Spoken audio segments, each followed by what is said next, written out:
Good morning, y'all. Hope y'all staying blessed. But got a question. Have you ever loved somebody so hard that you lose yourself trying to prove you worth loving? That was me before. Strong on the outside, broken on the inside. Begging for the same love I kept giving away. I used to be afraid to ask for help, embarrassed even. Everybody thought I was so strong. The one who had it all together, the one people leaned on, the one who never broke. But when I actually needed help, I couldn't do it. I couldn't bring myself to ask. I kept thinking, what would people think of me? What would they think of me? When they already had their opinions already, but I was worried about that. Who's gonna watch my kids if I checked myself into a hospital? I felt trapped in my own strength, like admitting I was tired meant I failed. So I stayed quiet most times and I suffered in silence. At work, I played my part. Chief Glenn, the strong one, smiling, leading, carrying everybody else's load while silently drowning in my own. When the day got quiet, my mind got loud. There were days I'd leave work, sit in my car, and just cry. Then I'd wipe my face, fix my uniform, tidy up, and walk back in like nothing ever happened. But I also played my part at home as well. Half the time I would cry. Not even my husband noticed because I hid it so well. I made sure my two younger children didn't see it either. I didn't want them to see it. I was the peacekeeper, the provider, the protector, all while breaking in silence. Whew, even when I tried to open up to a few people, they didn't believe the weight of the pain I was carrying because of how I looked on the outside. Looked. My smile hid what my spirit couldn't carry. When I got home, even like cooking or doing whatever, I would run into the bathroom and just cry. My tears never waited for permission. They just fell when they wanted to fall. That's how broken I was. Fighting silent battles behind loud achievements for years. Then came the moment I always feared. I always I always feared from the day that I had my first child, the day my own children would turn against me. I thought they'd be proud of me, but the truth hit hard. Love turned into jealousy, and the same arms I used to hold them were now empty. My second oldest, she pulled away first, stayed in her room, barely spoke. It's like I wasn't her mother anymore. Just another place for her to sleep while she was going to college. But my oldest, she changed the most. Her exact replica of my mother came full circle. Her tone, the looks, the silence, the distance.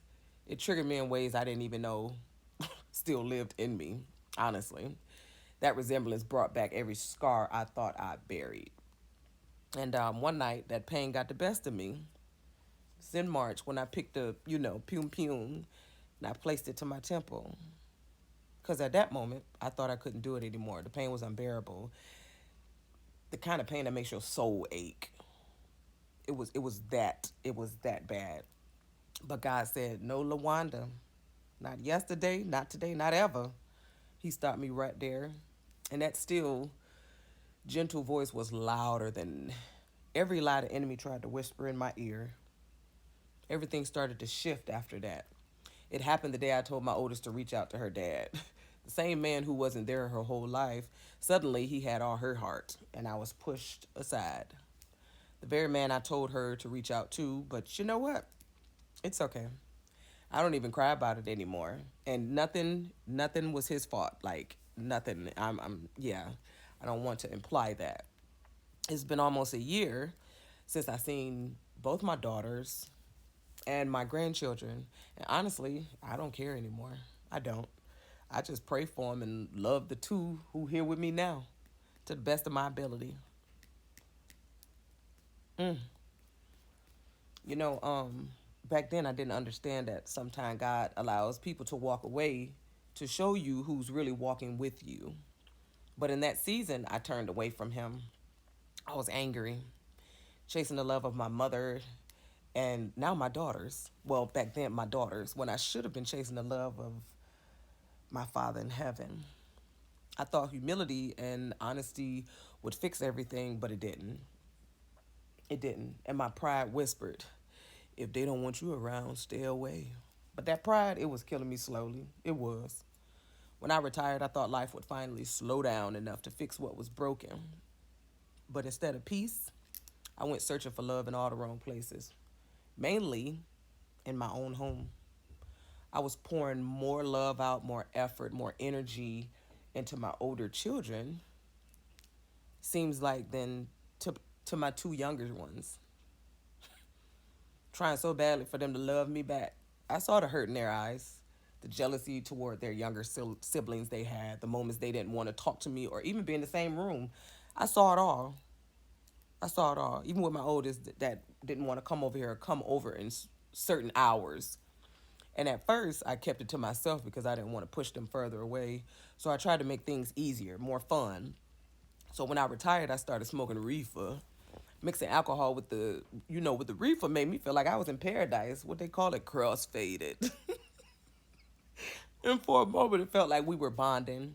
We laughed, talked, and I thought, finally, this is how we connect. But I didn't realize how much of myself I was pouring out just to feel close to them.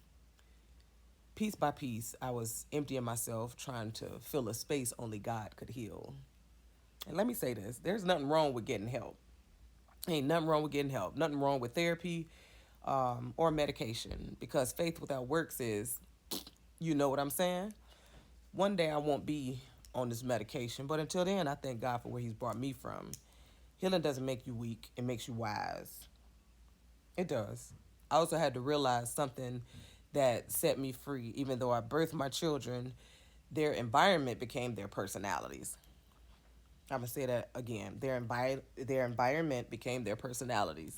I had to stop playing the victim and accept that what's meant to be will be. What's meant to be will be. That realization hurt, but it healed me too. Every time I drank, the pain came out, the guilt, the regret, the love, the tears. And my daughters would say, Mom, every time you drink, you start talking about family. They were right. They were right. Because that's how much love I had for them. I tried to buy their love instead of build it. I thought money could heal what truth couldn't. I surely did. I missed the moments with my grandkids because I was too busy trying to find my way back into my daughter's heart. But God had to teach me there's a difference between pride and peace. Pride keeps you pretending, peace makes you surrender. Pride keeps you pretending, peace makes you surrender. Pride makes you look strong but live empty. Humility breaks you down so God can build you back up. Everything that pulled me away from Him, the drinking, the chasing, the smoking, the proving, the everything, were the same things He stripped away to bring me right back to Him. Yeah, it was the same things. That's when Closed for Business was born, the first title of my book. Because I had to close the doors to the old me, the fixer, the overgiver, the woman trying to please everybody but God. I had to hang that closed sign on every door that drained me, broke me, or even used me. Closed for Business wasn't just a title, it was a declaration.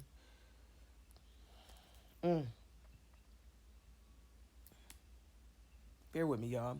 It meant I was no longer open for cycles, no longer available for pain, no longer entertaining people who didn't value me. It meant I was shutting down the version of me that survived so the woman God designed could finally live. I can't fix the past. I can't make up for lost times. But I can thank God that I survived it. Because even when they turned their backs on me, God never did. He met me in my tears, lifted me out of my guilt, and reminded me that what broke me would one day bless somebody else. What broke me would one day bless somebody else. James 4:10, humble yourselves in the sight of the Lord and He shall lift you up. So if you out there hurting and stuff, it's everything happens for a reason. Everything. What God takes away is only opening up doors for you. Everything that happens is meant to be. Um, I hope y'all continue to stay blessed and be real with yourselves. Don't use a metal mirror. Get in the actual mirror so it can show you your reflection, and you change without worrying about what somebody's going to think of you or what people going to say about you. Because at the end of the day, you got one person to answer to. You don't want to be um, standing back after the rapture and on Judgment Day thinking, oh, I shoulda, coulda, woulda. That would have been me too if I didn't humble myself. And, you know, sometimes we got to help ourselves. A lot of people they'll, oh, I prayed about it. I don't think God hearing me. Oh, well, I tried. You got to keep on trying. You got to keep on. I told y'all, some people think Jesus is a genie in a bottle. He ain't. He say, ask and you shall receive. Knocking the door shall be open, but it's more than that. You gotta help yourself too. You can't go to the edge of a mountain and be like, Lord, I believe in you. Now I'm gonna step off and you're gonna let me fly. You're gonna fall right to. Can't do that. You gotta help yourself. And it's okay to ask for help.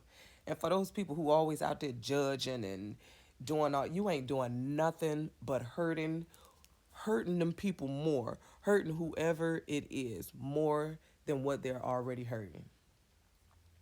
What you don't understand, you need to stop talking about. People sure always trying to judge everything that they don't know. If you haven't been in that situation, you cannot. You cannot even fathom what that other person is feeling.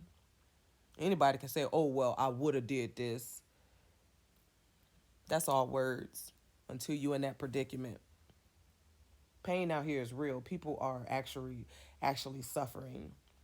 And then you got a bunch of hyenas on the sideline laughing, typing, making fun of, and doing everything they can to bring that person down rather than helping them up. But yet and still we call ourselves a village. Yet and still we call ourselves brothers and sisters. Yet and still oh, hey, us, but we the main people that makes fun of each other. It don't make no sense. It doesn't make any sense. Like I said, so many people are used to fake that they don't even recognize real. And then when they see the real, it's that same line. Oh, they think they perfect. Oh, they act like they ain't never mess up. Same people who always say those lines. Hit dog gonna holler.